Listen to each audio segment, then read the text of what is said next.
అనేది మాకు బెనిఫిట్గా ఉంది. మేము ఎప్పుడైనా బస్సు మిస్ అయినా కూడా మాకు అది ఉంటుంది. మేమందరం వర్క్ చేస్తాం కాబట్టి మాకు అట్లా 8:30కు బస్సు సౌకర్యంగా. మేము 10-15 సంవత్సరాల నుంచి వెళ్ళి కోర్టులలో డైలీ వారి కూలీగా పనిచేస్తున్నాం. చాలామంది చెప్పినాం, మేనేజర్లు చెప్పినాం, డిపో మేనేజర్లు చెప్పినాం, మాకు బస్సు సౌకర్యం కావాలని.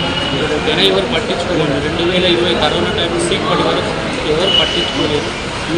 నేను మాది అంబార్పేట అయితే గంభీర్పేటలో ఎక్స్ రోడ్ కాడ తాండాలు ఎక్స్ రోడ్ కాడ బండి పెట్టి నైట్ పంపిస్తూ తాండాల నుండి అంబార్పేటకి వెళ్ళడం జరుగుతుంది. 4 సంవత్సరాల నుంచి కంటిన్యూ ఇది చేస్తుంది. కాబట్టి నాకు ఆలోచన ఎమ్మెల్యేగా అయింది కాబట్టి ఆయనకు కొత్త అన్నకి ఇట్లా బస్సు కావాలని చాలా ఇబ్బంది ఉంది.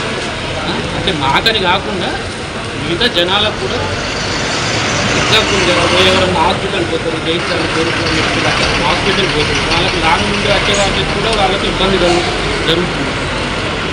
అందువలన ఆయన కోరింది ఏంటంటే మాకు 8:30కు ఒక బస్సు కావాలి, నైట్ అవుట్ బస్సు అని చెప్పడం వల్ల అసెంబ్లీలో మాట్లాడిన తర్వాత వారం రోజులకు బస్సు వేయడం కూడా జరిగింది. వారికి ధన్యవాదాలు. 8:30కు వేములవాడ నుంచి కోర్టులకు బస్సు పెట్టడం వల్ల ఎమ్మెల్యే ప్రత్యేక ధన్యవాదాలు. ఇంతకుముందు 7:40కి బస్సు ఉండడం వల్ల చాలా ఇబ్బంది అవుతుండే. ఇప్పుడు 8:30 నుండి దూర ప్రాంతం నుంచి హైదరాబాద్ నుండి కరీంనగర్ హాస్పిటల్కి వెళ్ళడం చాలా అందరికి ఉపయోగపడుతుంది. ఈరోజు చూసుకుంటే ఒక 40 మంది ఈ బస్సు వినియోగించుకుంటున్నారు.